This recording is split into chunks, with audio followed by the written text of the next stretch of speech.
It's an incredibly emotional story, one that's hard to fathom, really.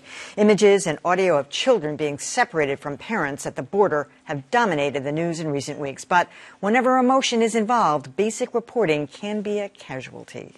This picture of a crying Honduran toddler now graces the cover of Time magazine, with President Trump ominously looming over her. She's become the literal poster child for children taken from parents. Nearly 2,000 children taken from their parents accused of illegally crossing over a 6-week period. Images like this one you see right there is getting a lot of reaction this morning. But as the photographer who took the picture explained, the girl and her mother were never separated. The child was upset when the mother put her down so border agents could frisk her. Also making the rounds this week, audio from inside an unknown detention center released by the investigative website ProPublica.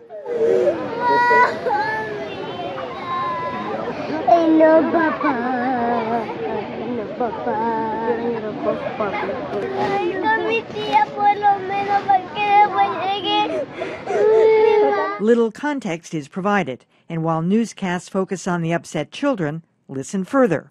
There are also border agents and social workers trying to calm the children and help the girl find her aunt. That, of course, does not negate the emotional punch of a situation that's led reporters to speak from the heart. Just finished a tour inside the facility, and it was really almost overwhelming. But our cameras were not permitted. And all I can say after talking to the people, watching the people, listening to the people, that the Statue of Liberty, I think, is weeping right now. Something MSNBC's Rachel Maddow can relate to. She was unable to finish her broadcast the other night. 3 tender age shelters in South Texas. Lawyers and medical providers. I think I'm going to have to hand this off. Yeah. Which, of course, only lends fodder to the media bashers who claim the press is only focused on gut-wrenching images, while ignoring the broader challenge of stemming a surge of illegal border crossings. I totally get it, given the emotions around the immigration story. So this, again, shows a media that's priorities are completely out of whack and, unfortunately, I have to say, agenda-based. And these days, who doesn't have an agenda?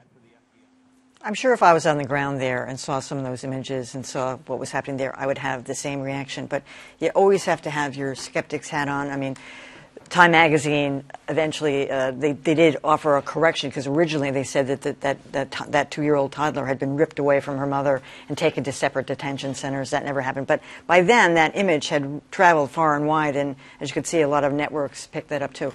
I was also concerned from the beginning up to 2 weeks ago that everybody was referring to the separation activity as a policy, where in fact it was a practice. There was never any formal policy in place. There was never any law. So even when Trump signed that order, he was not reversing a law or a policy. He was just saying, don't do that anymore, which was something that they had indeed enacted because they wanted to have a zero-tolerance policy, and some of his people, as we know, were really fully in favor of it. But I think the tendency for a lot of reporters is it becomes politicized, and I think a political agenda oftentimes creeps into the way you report a story like this. Well, this is a pretty horrendous situation, and when we talk about journalistic objectivity, the idea is supposed to be an objective pursuit of the truth, not even-handedness or balance, and I think for the most part the media has done a good job with that.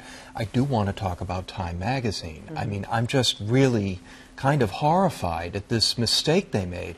First of all, this iconic image was already being understood by all of us as a girl being separated from her mother, even though the photographer, I don't think, ever said that. And then for Time to make it their cover in the way that they did, and actually to describe in the story the girl being ripped out of her mother's arms, only to have to correct that. I mean, you've got to be so careful in reporting stories like this. And something went badly wrong. This is all we're going to be talking about for the next few days.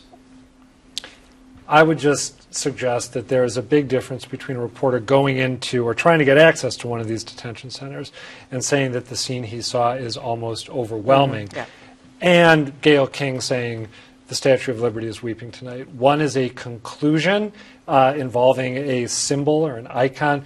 One is a frank description of what you've just witnessed. And anytime I'm out in the field on any story, I want to offer the fullest possible description of a scene that I'm experiencing.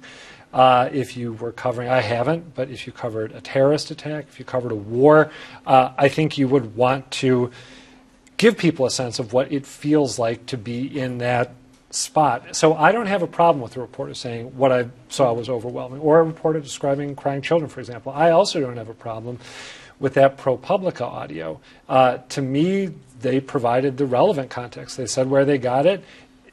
The dissemination that I saw said, listen to this whole thing. Listen to the guard saying, oh, we got an orchestra. People did not. They only clipped that time. I watched a ton of network broadcasts, and they clipped that little piece. The people, I saw it on Twitter first, and I think the people who I saw on Twitter who were talking about it had listened to it in its entirety. So sometimes situations just objectively pack an emotional punch, and I think this is one of them. Yeah, and look, Adam, when I see your pieces, you're functioning as a straight news reporter. Gayle King is a morning show host. No disrespect to her, she's very good, but that's a different framework. And I don't think it's inappropriate for her to sort of editorialize a little bit. Really? They often do that in that situation. I would just make one further point. I don't disagree with any of the media criticisms I've heard here, but government obstruction is not the friend of journalistic transparency and accuracy. When you can't let the cameras in to perhaps see the border guards or the personnel comforting the kids, if that's actually what's going on, and if that's not what you see, you have to say what you see. Because there's been so little access, it's been left often to members of the media to do the best they can with what they do have. No, that's a great point. Not only has there been little access, but there was, for days, a fundamental misrepresentation on the part of the Trump administration about what was happening. What else is new? So a couple of things. First of all, it was a policy. It was stated by our Attorney General as a policy. So it was not a law, but it was a policy. Yeah. No, that was a policy. He stated it. This is our policy. This is what we will be doing. It was not a law. Yeah, but they were lying. Yeah. Come on. So there was it was a policy, but the law, that's correct. It was never, the law was already there. They just built their policy on top of this law. Okay, so that's the first thing.